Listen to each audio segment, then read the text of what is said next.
สวัสดีจากสวัสดีครับสิมาลองเพลงแกมาใหม่เพลงอยู่สระอักษรนี่ก็จะมาลองฟังกัน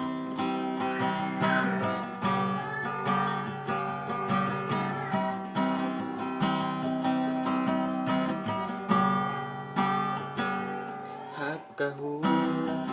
ความฮักเป็นแบบนี้สุขทุกข์ยินดีมีหึงมีห่วงงอมีทั้งเจ็บมีทั้งเศร้ามีทั้งเหงาหาวอนกินบ่นอนเพราะคำว่าฮักคำนี้คำเดียวแต่หูโตเฮานี้ก็สายไปแล้วหูโตอีกทีเฮานี้ตนอยู่ในคุกหลงหักเจ้าสุดหัวใจบ่เคยหักไผแบบนี้เหตุผลนี้อย่าเฮ็ดให้อายต้องเสียใจ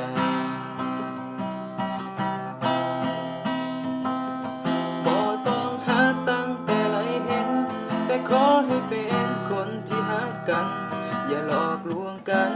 ให้ความหวังแล้วมาจากไปขอเป็นคนที่หักจริงบ่ต้องทิมบ่ทำหายกันจงยึดมั่นคำสัญญาที่เคยให้ไว้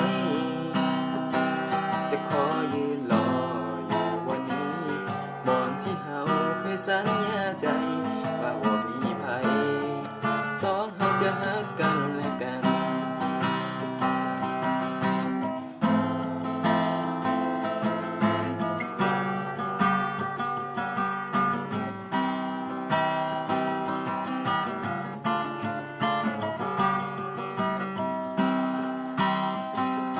บ่ต้องหาตั้งแต่ไหลเห็นแต่ขอให้เป็นคนที่รักกันอย่าหลอกลวงกันให้ความหวังแล้วว่าจากไปขอเป็นคนที่รักจริง